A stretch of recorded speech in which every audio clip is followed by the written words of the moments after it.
Hey guys, it's Golightly and Candy Floss here, and that time is upon us. Season 8 of Drag Race is here, and we have 12 new bitches to gag over, rip apart, eat alive, and watch on our TVs for the next few months. Girl, it's like the Super Bowl, but it lasts for fucking ever. Anyway, we just got done watching the new Now Next Honors.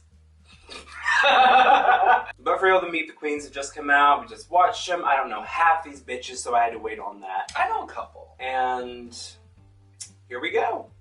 Number 1, Acid Betty. Acid Betty, I actually do really love. She, back when I was first getting into drag, looking at drag queens, she and one other person on this cast were some of the first people that I ever learned about, and she was my favorite from the episode of Project Runway, so I've definitely had my eye on her for a while. Never expected to see her on this stage, but no, I'm happy nonetheless. I completely agree. Acid Betty is one of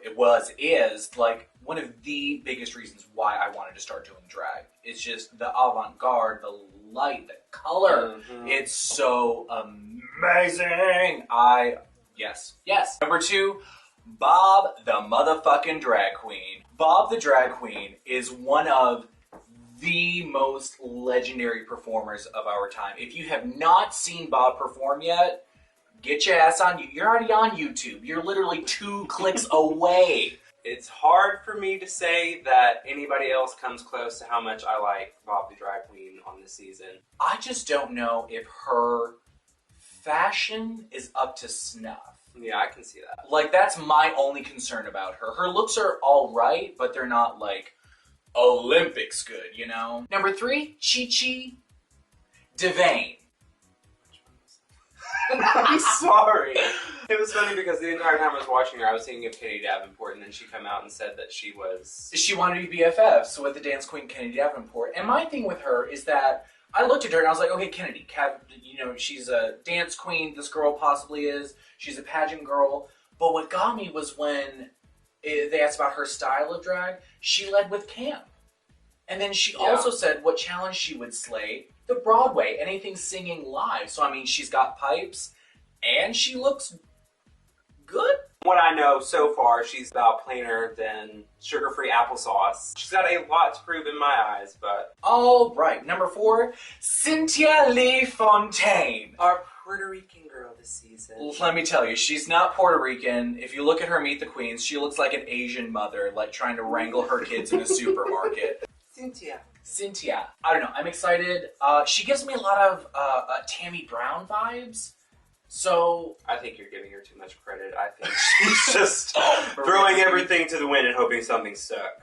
I enjoy her, at the very least. I enjoy watching her. She'll be pleasant to watch. I don't think she's going to be making any enemies. Next we have Miss Derrick Barry. Derrick Barry. This is a big one. Arguably the most known name on this list. And like I said earlier, back when I first got into drag, a couple of the first people that I ever found out about were Acid Betty and Derrick Barry, and now it's so weird to see them on the same season together. I am just excited to see her on Drag Race for the pure fact that I don't know what the fuck is gonna happen. No, not at all. I don't care for Derrick Barry, and I really want her to change that for me this season. Next up, one I'm very excited for, Dax !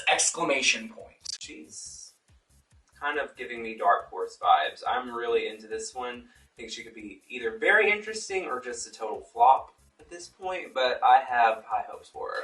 I think now that Dax is on the show, I don't feel like I need to audition. And, I mean, let's be honest, am I ever going to? One day. But I just don't think that I need to be on there anymore, because she's giving me. She, like, all of her answers, everything she was saying in the Meet the Queens, I mean, down to her favorite fucking superhero, Storm? Are you kidding me? Oh, no, I love Dax. I have very high hopes for her. I don't know how it's going to play out. Like Honey said, it's going to be one or two ways. It's going to be amazeballs, she's top 3, or she's total flop. And I really don't think she's going to flop.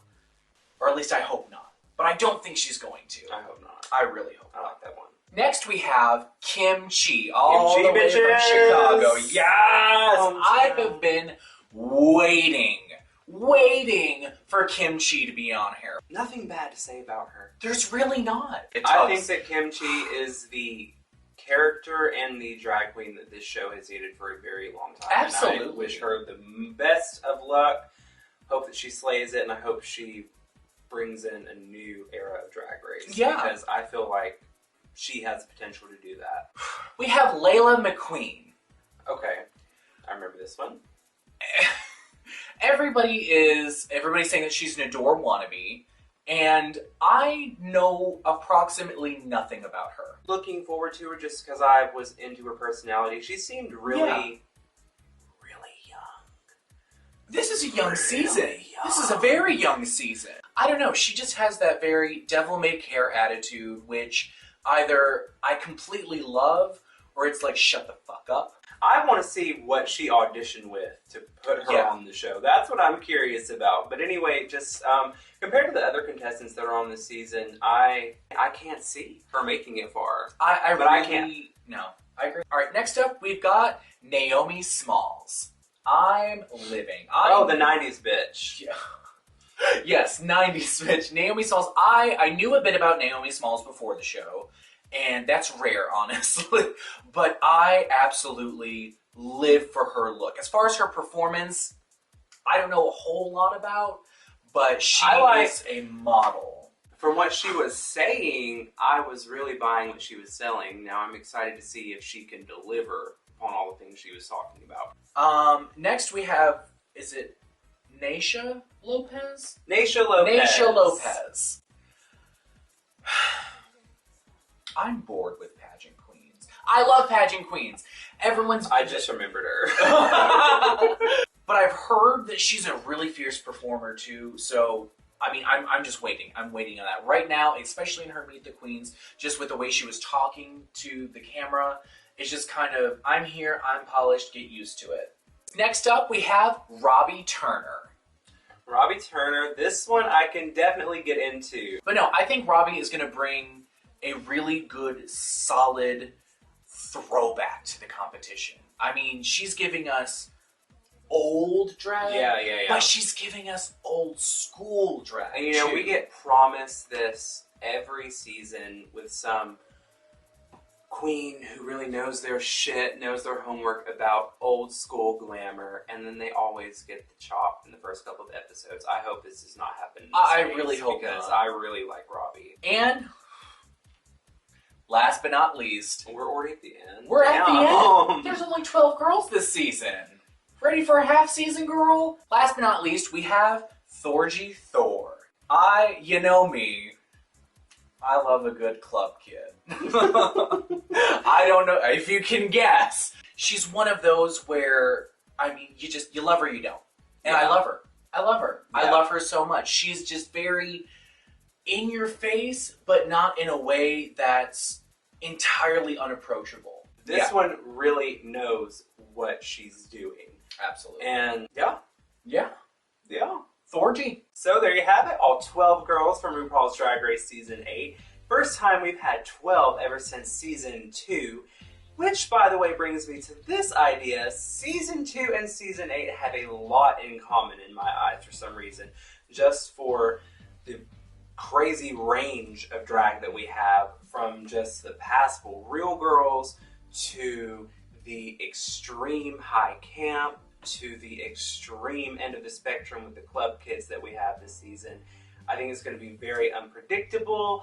I think everybody is on an even playing field. I have no idea how this is going to turn out, who's going to be the first one to go home and who's going to be the last three standing.